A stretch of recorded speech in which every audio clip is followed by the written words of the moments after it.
So anyhow, so here's getting into categories. There's our cell. That's a LiFePO4 cell. It's a prismatic LiFePO4 cell. We're going to be doing, for this particular project, we'll be doing 50 amp, our new 50 amp hour 3.2 volt cell. So we'll run those in series parallel, getting them up to 48 volts. Nice. And depending on the depth, with this particular module that we're using, they're 150 amp hour modules. So we then take those modules and we will stack those modules into a standard 19-inch comms rack. And so we go into a 19-inch comms rack, and then we're going to run these into series, and generally we're going right around that 750 volts.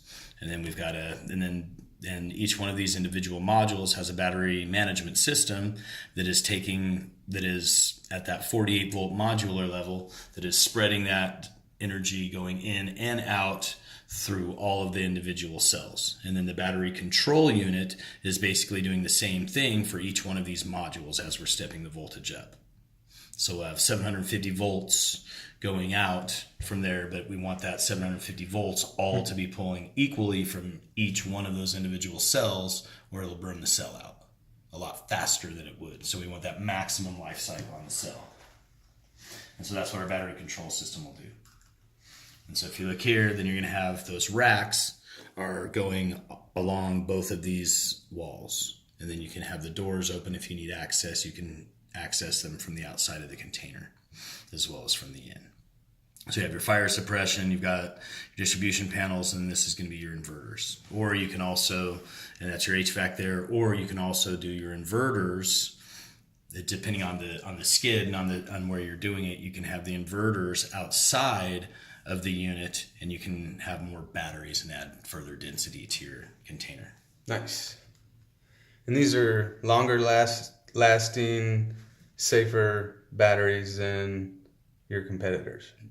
Well, the LiFePO4 compound as a whole, it's just a safer compound than any of the Cobalts or any of the others out there. It has a thermal runway of 550 degrees Fahrenheit in comparison with around 160 for the other compounds. So it can take heat and cold. Yeah, well, the main benefit is that if you have a thermal runway, which is, if you have heat coming in from a surge or from a voltage surge that's creating your heat, it's not necessarily ambient heat, it's the heat that's coming from that wire, from your power that's coming in. Mm-hmm. So if you have some type of the beauty of having that is we don't have to have, within those modules, we don't have to have any internal cooling, whereas our competitors have to spend a lot more energy to keep theirs cool.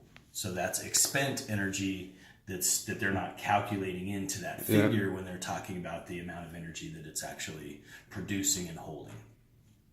Safer, longer lasting. Yeah, and the compound as a whole, it's gonna it'll at a 1C discharge, we warranty it 4,000 cycles. So I mean, even if you're hitting it every day, that's a 12, 13 year battery. Yay.